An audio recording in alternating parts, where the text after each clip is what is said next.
Market Peak with Seth and Matt.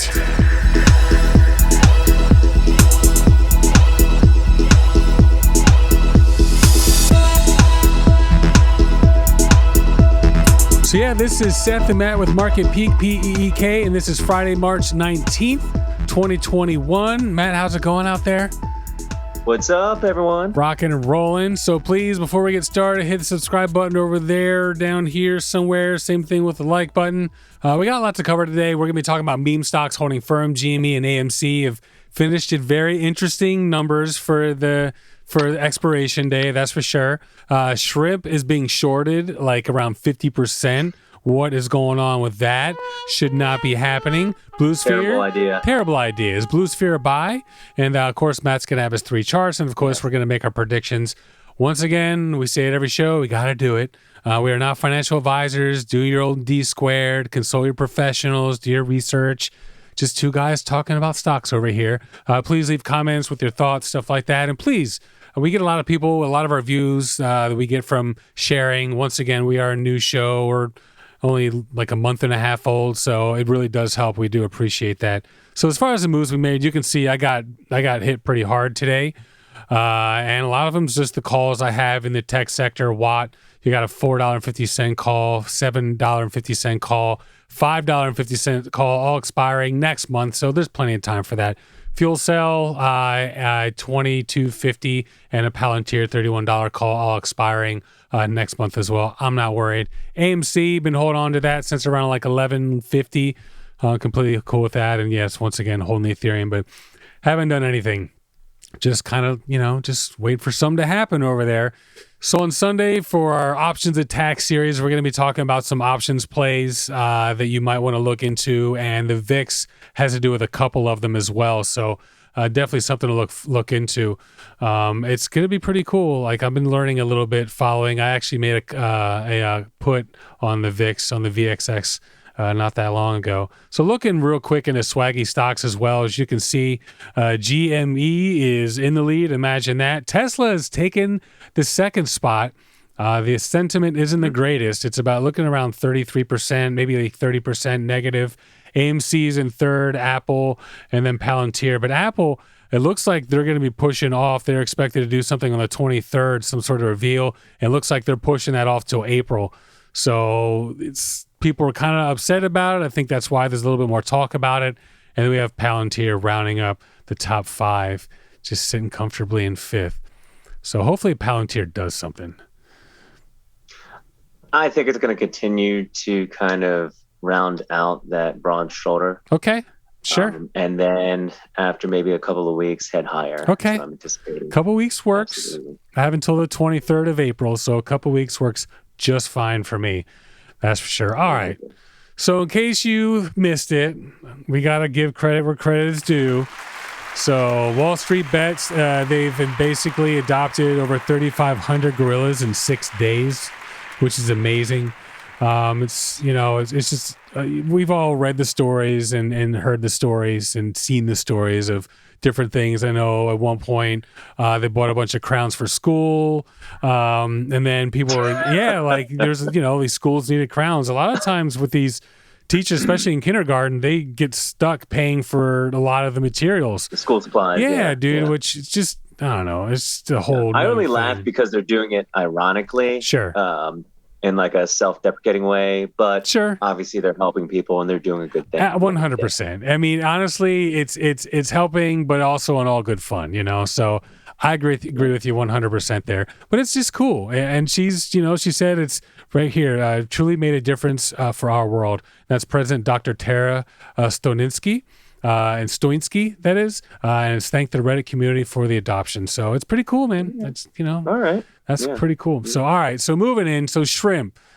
This is one of our favorite stocks. Big fans. They just have this amazing technology. In fact, they're supposed to have a new plant reveal, and this is going to be in Iowa, which is going to be on Tuesday, March 23rd. So they're going to be revealing a new plan. They invited the governor, or no, was it the governor? The governor, I'm pretty sure the governor, maybe the mayor, the governor, to come over and check it out. It's supposed to be a big plant. They're going to be talking about a seafood processing facility as well. So we're expecting a little bit of, a little bit of hoo-ha from that, maybe get a little bit of a bump and some PR and stuff like that. But if you look right here, short volume ratio, 47%, you get like 1.6 million. It's not the greatest volume. But dude, how could they what are they hoping? It goes down 10 cents? Like how short do they expect it to go? That's what I don't understand. I think you have a lot of funds right now shorting microcap stocks. Because they're easily manipulable? Regardless. Yeah. Okay. Yeah. So I think they just are making what seems to be a logical bet on a space that, isn't necessarily always fundamentals driven. Sure. Although the interesting thing about shrimp is that I do think the fundamentals, have kind of diverged from price a bit. I do think price needs to actually rise a little bit to kind of catch up to, what I actually think the company's worth. Sure, 100%. I agree. So, with the technology, they just bought the other half of the technology that they own. They have, it's just their own water circulating system and allows them to grow shrimp without any type of unnatural chemicals, without antibiotics. That's the one thing, like farm raised stuff. Everyone's like, oh, the antibiotics they put in there, and they have to do that because when all this shrimp or cod or whatever is farmed in these tight quarters, there's a lot of disease that can spread. Same thing with the chickens. When the chickens are all these tight coops, have issues with disease because they're so pent up, and that's why they're pumped with antibiotics. But if you can do this without that and do it naturally, and what's amazing is not only are they planning, they put a $100 million shelf offering, which they plan to exercise probably sooner rather than later. Obviously, the stock took a little bit of a dip as an end result. We can go back here. You can see at one point it was up around 75 cents. Shelf offering happened like right around here, and it's recovered a little bit. But they want to use $10 million of that dollars to triple the size of their but of their facility for growing shrimp in Texas, which means two things. One, they already have plans to expand, which is a really good thing. And two, Texas is where they're doing a bit of testing, like the final phase, just to make sure everything's going to work so obviously that's going well. They're going to triple that size. So, with everything going on the 23rd, I just think it's just only a matter of time before somebody big, some institution finds them and things go absolutely crazy. Once again, this is not official advice. We are just, we like the stock. And I also think that whereas it might take a little bit for this company to scale their operation to the point where they're profitable. Sure. If you look at the price and you look at the chart and you look at the recent price action, it is absolutely worth the risk to jump in. Yeah. You don't have to make an aggressive bet. The position doesn't have to be too large, but if you take a look at what this company is doing, where they're headed, and the space that they're operating in, I think at this price level, it's a buy. It's an opportunity. Yeah, it's a great, especially at this price level. So it's 57.5 cents right now. The only thing that could possibly cause this stock to keep from doing well is something goes wrong with, one of their tests that they got going on in Texas. But if they're already thinking about expanding that, and they're going to be revealing Iowa on Tuesday, and we'll talk about shrimp again. We'll talk about the reveal on Tuesday because I'm really curious, to see how that goes, see if it makes a difference in action, and if there's like PR that maybe gets a little bit broader than the people just following this stock. But I just, with everything they got going on, and it's been hovering here for quite some time. We go back to the 6 month. You can see for a while it was hovering quite lower. But at the same time, it's one of those situations where it seems to have, found some support at a level that it really, really likes. And I think it's only a matter of time before, people start really following this and things starts exploding. But I can't believe it, like 47% short. No wonder the stock's having so much trouble. I couldn't understand. I was like, everything's going on, nothing but positive results. They're tripling obviously the shelf offering, blah, blah, blah. But it's just amazing that the stock is having so much trouble, like moving forward. And obviously the short interest has a lot to do with that. Go figure. Yeah. So, all right, AMC. So I had spoken to you about what happened with AMC today. where Yeah. I watched, actually, let's go into the day and let's get out the candles so we can really get a glimpse of exactly what happened today in AMC. And let me, here we go. Back it up. All right. So as you can see, starting at around 11:30, it had just like all over $14. Dipped a little bit. They brought it back up. Went up. They brought it back down. Tried a big dip, actually all the way down. I got a wick at 13.72. And I say all the way down. It really went down like 23 cents. That's how tight the trading was today. And then they shot it right back up. And then you can see right at the very end, they managed to close it out at 13.93. And so, yeah. So it's interesting because we're going to look at GameStop next, and you can see that closed just above 200. So the people doing the manipulating. So in this case, what it seems like is the people who wanted the stock to go down, be under 14.1 in this case. Whereas in GameStop, it looks like the people that wanted this stock to close above 201. It's interesting how like you have opposite forces. So it seems working at play here, but why is under 14 such an important number in this particular case? So I can't really tell you why $14 is a really popular strike price. My assumption would be that it's close enough to the money for a lot of people to confidently, buy into a trade. Sure. So it's interesting that the, market makers, the writers decided to, pin this price, so close to, the $14 strike price going into options expiration. Yeah. And that tells me that there was a lot of puts and a lot of calls written and a lot of premium made, especially on such a volatile stock. And there is clearly incentive for, the writers, the market makers to keep this under 14. I'm sure you had a lot of people also at the last second, maybe, bi-weekly call options, sure. Anticipating, a decent move. They buy close to the current price. They're just barely out of the money.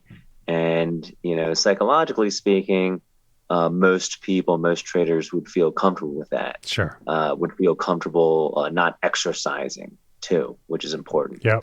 So the market makers won today. Yeah. In the case of AMC. It certainly did. Because you can see at the beginning of the day, it's just like, yesterday jumped up and then slowly trickled down to that, and it just hovered. Yeah. Well, AMC's short volume ratio right now is, you want to go ahead and take a guess? AMC? Yeah, just a guess. It's such a while. It could be whatever, unless you're following. I never would have guessed the high 30s is my guess. 8% right now. 8%? 8%. Wow. Yeah, that's at FinTel, like 8%. So it's like there's no squeeze. Maybe there could be and how much of that? Because we just hit expiration, maybe that dropped more recently. I haven't been following it that much, but 8%. Like, come on. Yeah. All right. So GameStop. GameStop closed at 200.27. So does that mean the Apes Wall Street Bet won and the market makers didn't? Because that's kind of how I read that one. How would you look at that? Well, we don't know at the end of the day Sure. How many people are actually short when they say they're long. Yeah. So GME has been seeing a lot of price momentum, a lot of wide trading swings. Sure. So there's a lot of people out there right now with the understanding that monthly options are expiring, trying to short things. Okay. Especially things that are way overextended above all their moving averages. Okay. So that's just what people like to do. It seems like an easy trade setup, but in my experience, whenever something feels really, really right, it's typically wrong. I gotcha. That's the whole thing. They try to lure you into that trap. Lure you. But it's interesting. If I look at the candle for GameStop, it actually says 1950. 200.58, but clearly 200.27 is. It's amazing how like these battle, these lines are just like so closely followed. And I remember when we had this big push before, I don't know, like a month ago, right? Like a 100 was the line where they closed like 100 like point like in 03 cents or something like that. Yeah. So, and it's really interesting because if you think about it, monthly options expired today. Yeah, exactly. Meaning that those options were purchased a month ago, meaning that the people writing all these puts and calls a month ago had a plan in mind for where they wanted the price to end. For a lot of these. Now, obviously, that plan could change over time, sure. But it's interesting. And there's nothing to say that the people writing these contracts aren't also buying them with the understanding that they have an edge as far as manipulating the price is concerned. Yeah, GameStop a month ago was $38.50. Yeah, wow. Yeah, it's bonkers. It is bonkers. That's definitely a good way to put it. Yeah. For sure. Just happened to have a sound effect just for that. It's perfect. Yeah, that was all right. Pretty good off the cuff. Thank you. All right, so FuelCell, this is our feature stock on Tuesday. And how did it do? Not so great. It actually was down about 17%, as you can see, roughly. And it missed earnings, so we actually covered it after it missed earnings. So we covered it. We already knew. We'd already planned to cover it. Since we actually covered it, it's been relatively flat, which is good, I guess. It's not a down for us. But at the same time, I really feel like it's bottomed out. It doesn't look like it really plans on falling too much further. And I feel like from here, everything's going to start moving up, especially with infrastructure plans, that money that's going to start trickling in and stuff. What do you think? So in regards to infrastructure, I think the administration is serious about pushing through a big package. They'll have to wait till next year until they come up with a new budget. Okay. Because I believe reconciliation, which is the procedure they use to push through on a party line vote, the stimulus package can only be used once per budget. Okay. So, that being said, I'm pretty sure the administration is going to put together something. It's going to be in the trillions of dollars. Phew. And the market will certainly start pricing that in at the right time. Sure. Yeah. And I do think that, and that's an interesting point. I didn't really think about that, how infrastructure could really be a good setup for a stock like FuelCell, which actually sells energy infrastructure. Yeah, exactly. So, distribution. So, and their actual physical power plants are small and scalable. So it would seem like, not to mention we have a Democratic administration with a lot of Democratic governors right now, yep. Who might be interested in moving towards clean energy sources, might be interested in subsidizing those too. And if we get, subsidies for hydrogen cell production, that sort of thing, like physical power plants, I mean, we could be in a whole new universe price-wise for this stock. Yeah. And look, it took a big dip. There was an impulsive sell-off. I agree that is typically an indicator of a market bottom. It also, like you mentioned, the last episode was trading along with the entire space. Sure. So all the hydrogen stocks got hit. All the micro-cap, small-cap energy stocks got hit. So, I mean, they were a little hot. Yeah. They cooled down a bit. No big deal. It's still an amazing long-term bet that I think is worth your time and money. Yeah. I mean, long-term, 100%. Because it's just Plug and FuelCell are the only two like big known entities within our stock market anyway. I'm sure there's plenty in other countries and all that, but they're the two main players, and Plug has the smaller version, and FuelCell has the bigger, more industrial sized version of hydrogen cells, and it's just one of those things that could definitely pan out with everyone moving to clean energy. That is for sure. Yeah. So, all right. But yeah, I mean, FuelCell ended up almost 5% for the day, as you can see, which pretty good, 4.91%. I think it lost like 0.4 post. But still, I mean, we'll take it. Nice little victory there. Absolutely. That's for sure. So, all right. Well, with that, it's time for everyone's favorite segment, 3 Charts with Matt. So we're going to go ahead and start with the VIX. Once again, as those of you the VIX. following along, this is our house chart. So I'll go ahead and pull out the month. You had predicted that if it gets below, actually been predicting it getting below 20 for quite some time. And if it did, you expect it to kind of keep going down. It didn't keep going down, but it's actually stayed right around 20 and officially today finished at 21%. Yeah, the VIX is playing games. We did close a couple of daily candles below that critical support level of 20. Sure, that got me really excited. But then we had a little bounce. Yeah. The VIX does not like to stay below 20, does not like to, live in that teens price area for long. So we'll see what happens. I still do think that it heads lower over the next couple weeks. And look, exempting a small spike maybe early next week, I think we'll get to that 17, 18 level. Well, we had a spike yesterday by the end of next month. I mean, spike meaning, when it jumped up to 23 from where it was when it was down to like 19.2. So I don't know. It was just the market was just weird this week. We had both anticipated volatility is over, time to move on.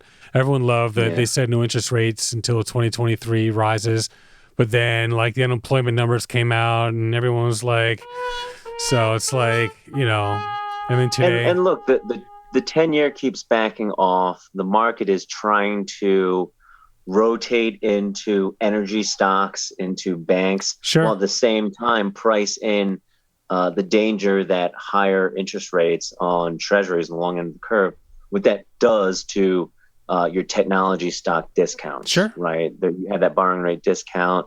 It's changing right now. The market's trying to figure that out. That being said, I mean, we're still at ridiculous levels right now, pretty much across the board. Yep. If tech comes down, so if the Nasdaq comes down to a critical level of support, I would start buying tech stocks. Sure. And you mentioned Tesla, number 2 on Swaggy stocks. Yep. I think Tesla has actually bottomed out. Now we might chop a little further and maybe retest the recent low posted a couple weeks ago. But sure. I think Tesla still heads higher. I think tech is still a good bet. I think the market is just, finding itself. It's just, figuring things out right now. Yeah. Tesla seems like it had a little bit of a dip down to like 568 more recently. We talked about that, but it seems to have found a really nice level that it likes around the mid 6s. So we'll see. I saw something. I didn't read it, but I saw something about how they're getting some restrictions in China. It might have been someone just trying to mess with the stock, but it's kind of interesting. But we had talked about Tesla. I think it was our last episode or the one before that, where Elon Musk's just technological advantages just by owning a rocket company. Like he just has the money and the wherewithal to just do whatever he wants. And he's going to continue to do so. So there might be other people that might catch up and this and that, but no one's ever going to really catch Tesla, I don't think. Yeah. So, all right. No. So moving into the next one, this is an interesting one. We decided to bring this one up. I had mentioned it and he's like, let's cover it for a chart. So Blue Sphere. So if we look at where Blue Sphere was 3 months ago, you could see it was down to like half of a penny. And before that, it goes down to like, 1/100th of a penny. And then it had a big jump where it probably, got memed out, started to settle down around 1.50 cents, 0.3 cents, had another run. Then recently got not delisted, but trading was halted for a couple weeks. And then it kind of came back up, had a little bit of a run, as you can see right around here, would have jumped up to about 1.6 cents or so. Or actually was down here, but then recently it's just been selling off and is now 0.4 cents. And I feel like if you expect this to get memed out again, there's a good possibility it could happen. And that's kind of wanted to bring it up. So Matt, take it away. Blue Sphere, I think at this price is a decent buy. As you can see, if you zoom out, there isn't too much trading history to kind of, base a prediction off of, but small microcap stocks like this tend to take a little bit of time. They have to kind of find their valuation. And again, even if you buy it now, it heads lower. Given the fundamentals of the company, the popularity of the space, the community surrounding the stock, I think dollar cost averaging would be worth it. Sure. You should be willing to hold. 0.4 cents. So for those of you who aren't familiar, obviously this is super high risk, but obviously super high reward. But those of you who don't know, they basically take waste, primarily animal waste near farms and stuff, and they turn into methane. And what they've been doing previously is burning the methane to create electricity. But they have a new plant opening up soon, which is going to take that gas and put it directly into the grid, which obviously allows them to have a lot more energy that they can sell, which obviously makes things more profitable for them. That's supposed to be first quarter. Haven't heard anything about it yet. Not sure if that's been delayed. Obviously, a lot of stuff's been going on with the fact that, I mean, if you look at it, you can see it was definitely pumped and dumped. I mean, let's not just, say, oh, well, maybe a lot of people no. But at the same time, there's a lot of stuff going on. It's still a solid investment as far as what they do, as far as the technology. Obviously, it's super, super risky with everything that's going on. They could be delisted. They haven't been reporting earnings for quite some time now. I have like 36,000 shares. I'm just going to sit on them. Who knows? But yeah, we just, just thought it'd be worth a mention. That's for sure. So, yeah. All right. There are far worse potential 10-bagger trades to be made. We will say SHMP shrimp is our number one 10-bagger potential, 100%. And AITX, that's another one that we feel has, AITX, I mean, you can't get much more forthright than what they're doing. I mean, they're just out there. They're showing everybody what they do. It's not a secret. Granted, they're trading at like, 14 cents or something like that. But they're a company that just seems like they just need that one little push, and those should be fine.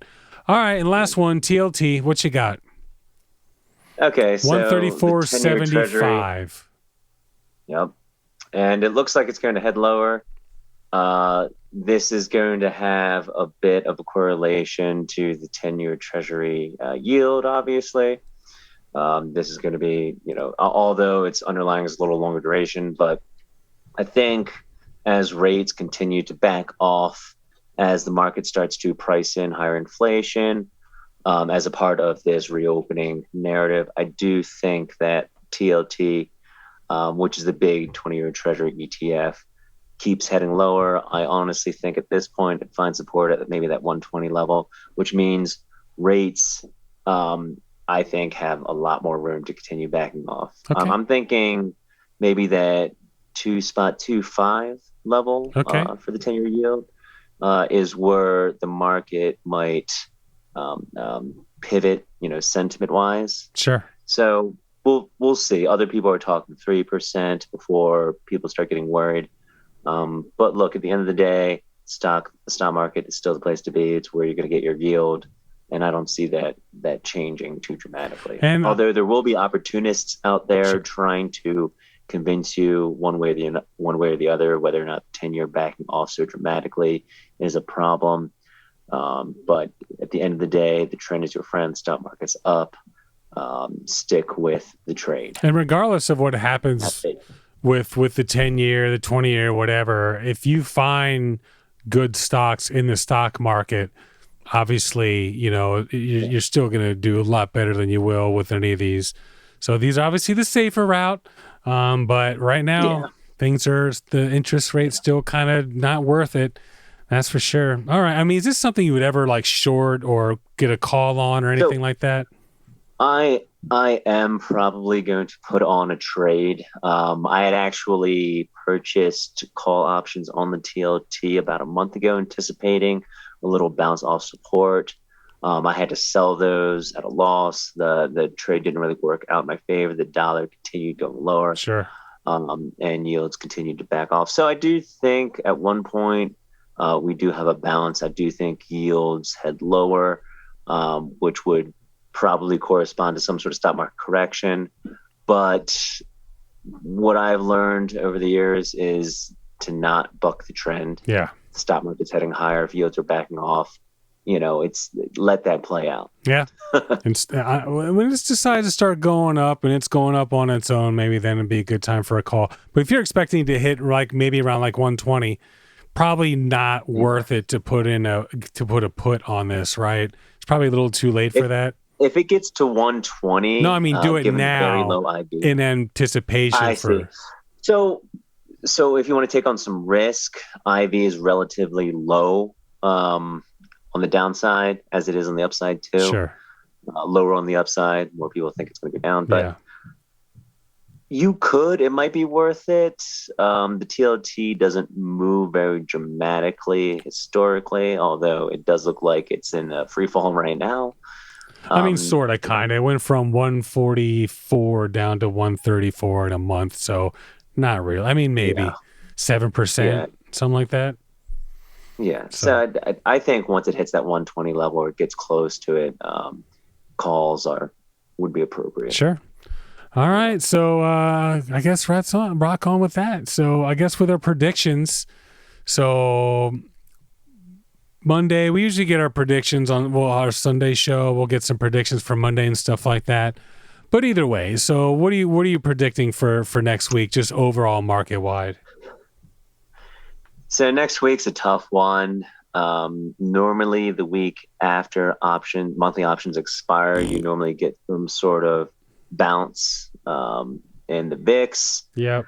And some sort of dip, sucks a lot of bears in, gets people, gets that fear trade moving again. Sure.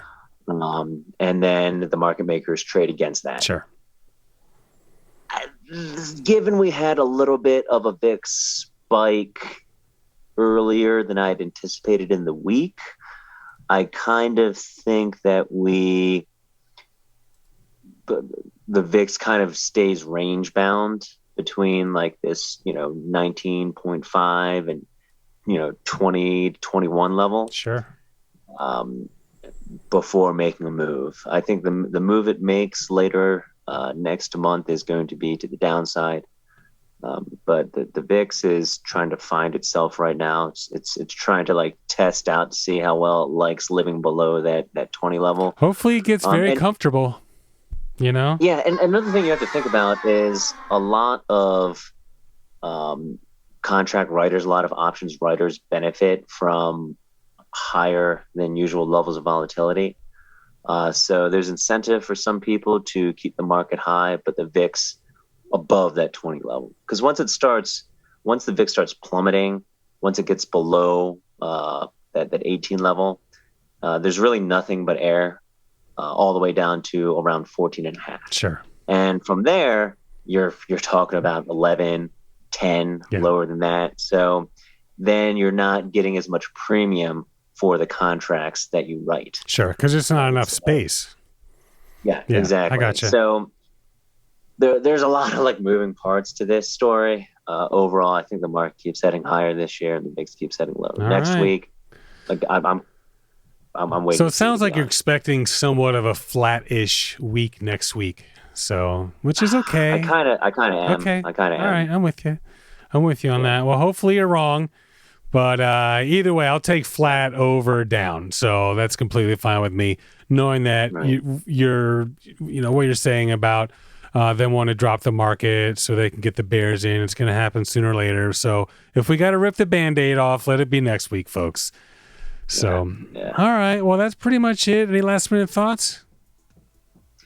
No, I'm excited to see what opportunities present themselves next week. Me too. Yeah. I'm excited for all my calls to get their shit together. That's what I'm excited about. So, all right. Well, please leave us a comment with your thoughts. Please subscribe. And if you watched all the way through, definitely like us, share with your friends, all that stuff. Thanks for watching. We really, really appreciate it. Couldn't do it without all of you. We lost 3 subscribers last week, which is the first time we've done it. So, every once in a while, gotta shake out the bears. So that's fine. But we do appreciate the people that are coming back to watch us and all the new people. We're sorry if we offended anyone. Yeah, it happens. It happens. We try to be a little bit more fun. Sometimes fun can be racy. So, all right. Well, we'll see you guys on Sunday. Boom.